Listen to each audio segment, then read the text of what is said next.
Chers frères et sœurs, shalom. L'évangile d'aujourd'hui fait suite de l'évangile de la fois passée. La fois passée, je l'avais bien souligné, Jésus quittait Jéricho pour aller à Jérusalem. Et l'évangile d'aujourd'hui, on sait bien que Jésus a déjà fait son entrée triomphale à Jérusalem. Il est à Jérusalem. À Jérusalem, en effet, c'est le fief, on peut dire, des scribes.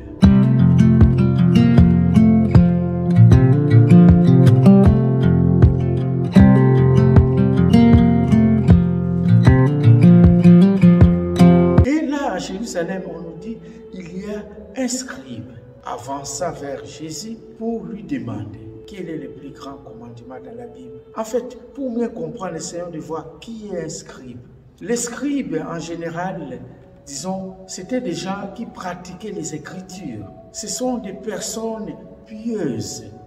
Les scribes connaissaient bien les Écritures, en fait, des textes, des lois de la Bible. Ils savaient bien interpréter les Écritures. D'ailleurs, comme on dit scribe, le nom scribe vient du mot écrire, vient de là. Ils savaient écrire des textes sacrés. Les scribes, aujourd'hui, on peut dire, ils étaient ceux qui copiaient les textes.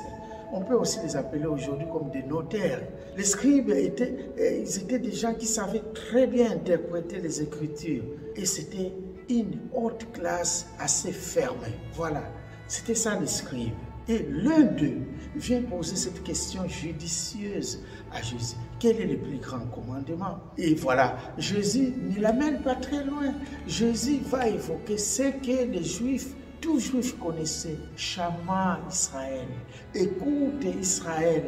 Donc, tu dois craindre ton Dieu de tout ton cœur. Et toi, et tes fils, et tes arrière-petits-fils. C'est ça d'ailleurs la première lecture d'aujourd'hui du livre du Deutéronome. Moïse a donné cette loi. Tu dois respecter ton Dieu. Tu dois aimer ton Dieu de tout ton cœur.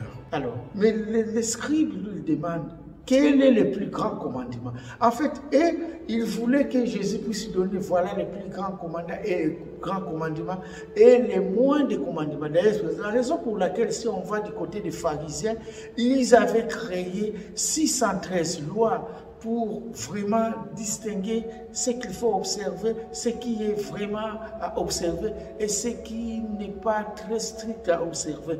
Donc c'était les pharisiens. Mais les scribes voulaient la loi qui avait des échelons. Mais Jésus dit non. Il dit tout ce que tout juif connaissait.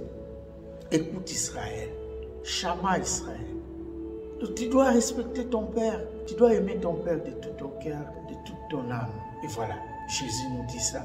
Le plus grand commandement, chers frères et sœurs, et quel est le plus grand commandement pour nous? Oui, Jésus a déjà donné la réponse. Nous disons chrétiens, nous aimons Dieu, nous louons Dieu, nous remplissons nos églises, on remplit même des rues, commencer à aller prêcher la bonne nouvelle. Il y a ceux même qui entrent dans des bus pour aller prêcher, dans les trains pour prêcher, aller partout on prêche. Très bien, cela montre que nous aimons Dieu, mais est-ce que nous aimons aussi nos prochains? Et d'ailleurs, Saint Jean dira dans ses épîtres, si Dieu que nous ne voyons pas, nous disons que nous aimons Dieu que nous ne voyons pas, et notre prochain qui est devant nous, que nous voyons, que nous côtoyons, nous ne l'aimons pas, nous sommes des menteurs. Chers frères et sœurs, aimer Dieu sans aimer son prochain, c'est l'hypocrisie pure et simple. Et oui, aimer Dieu sans aimer son prochain, faire du tort aux gens, nuire la vie des gens, empoisonner les gens, faire du mal aux gens, ça c'est l'hypocrisie. Et ça ne fait pas partie du christianisme. En effet, nous les chrétiens, notre spiritualité, c'est la spiritualité de la croix. Nous pouvons représenter notre spiritualité comme cette croix qui monte en haut vers Dieu et qui est dans cette position vers les hommes.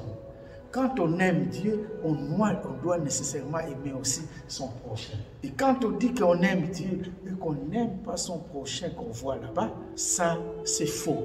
Alors, chers frères et sœurs, nous disons chrétiens, nous aimons Dieu, mais il nous arrive dans notre vie parfois d'aller détruire les autres, d'aller accuser les autres sans raison, de faire du tort aux gens, de détruire la vie des gens, de détruire la vie des nouveau-nés, de nuire la vie des innocents. Alors, posons-nous la question, chers frères et sœurs. Aimons-nous Dieu tant que nous n'aimons pas notre prochain? C'est une question que je pose. Aimons-nous Dieu en haïssant les autres, en faisant du mal autour de nous? Quel est ce chrétien qui vient chaque dimanche à l'église? Il loue Dieu, il saute, il tombe en extase, mais au-dedans, envers les autres, c'est de la pourriture. Que Dieu nous aide, que notre foi puisse être des dimensions horizontales et dimensions verticales. Nous, que nous puissions l'aimer, que nous puissions aussi aimer notre prochain, comme la spiritualité de la croix.